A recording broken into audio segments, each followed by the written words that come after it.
కుత్బుల్లాపూర్ నియోజకవర్గంలోని జీడిమెట్ల డివిజన్లో ఉన్న ఎస్బీఐ బ్యాంకు ఉద్యోగులు వాహనాల పార్కింగ్ విషయంలో ఇబ్బందులు ఎదుర్కొంటున్నారు. గోదావరి హోమ్స్ ఎస్బీఐ బ్యాంకు వద్ద పార్కింగ్ సమస్య వల్ల తమ ఉద్యోగులు రావడానికి ఇబ్బంది అవుతుందని బ్యాంకు మేనేజర్ పృథ్వీకృష్ణ తెలిపారు. తమ బ్యాంకు ఉద్యోగులు ఉదయం వచ్చేసరికి ఇతరులు పార్కింగ్ చేస్తున్నారన్నారు. తాము పార్కింగ్ చేసుకోవడానికి స్థలం లేకపోవడంతో వెనకాల పార్కింగ్ చేయడం జరుగుతుందని చెప్పారు. దీంతో వారికి ట్రాఫిక్ చలాన్లు వేస్తున్నారంటూ ఆవేదన వ్యక్తం చేశారు. తమకు తమ బ్యాంకుకు వచ్చే వినియోగదారుల వాహనాలకి ఇబ్బందులు కలగకుండా చూడాలన్నారు.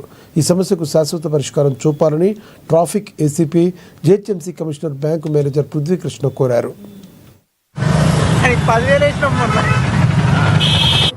ఎర్లీ మార్నింగ్ మేము 9:30కి వచ్చినప్పటికి ఆల్రెడీ ఫస్ట్ రో అంతాను సమ్ ఎంప్లాయీస్ ఎవరైతే బస్సు కమ్యూట్ చేస్తుంటారో వాళ్ళందరూ ఇక్కడ పార్కింగ్ చేసి వెళ్ళిపోవడం వల్ల ఫస్ట్ రో అంతా ఫిల్ అయిపోతుంది. వేర్ ఆఫ్టర్ కన్సిక్యూటివ్లీ మేమేం చేస్తున్నామంటే మాకు సెకండ్ రోలో మేము పార్కింగ్ చేయడం పడుతుంది. అండ్ సమ్ టైమ్స్ ట్రాఫిక్ అసిస్టెంట్ల వాళ్ళు కూడా మా పైన చలాన్ కూడా వేస్తున్నారు.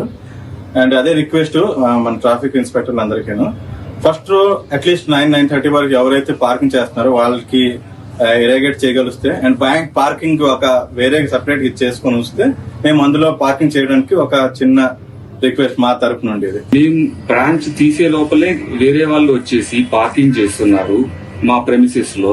దానివల్ల మేము వెనక లైన్ లో పెట్టుకోవాల్సి వస్తుంది. ఆ వెనక లైన్ లో పెడుతుంటే పోలీసు వాళ్ళు మాకు చలాన్స్ వేస్తున్నారు. ప్లస్ ఇంకా ఎక్కువ అయిపోయి రోడ్డు బయట దాకా వస్తుంది. అక్కడ టర్నింగ్ ఉండడం వల్ల ఆ టర్నింగ్ తిప్పుకోవడానికి చాలా కష్టం అవుతుంది. ఆ టర్నింగ్ తిప్పుకోవడానికి ఈ బైక్స్ అన్ని అడ్డంగా ఉంటుంది. జిహెచ్ఎంసీ వాళ్ళు కానీ డిమార్కేషన్ మాకు కరెక్ట్ గా వేయగలిగితే మేము ఎక్కడ వరకు పార్కింగో అక్కడ వరకు మేము పెట్టుకోగలుగుతాం.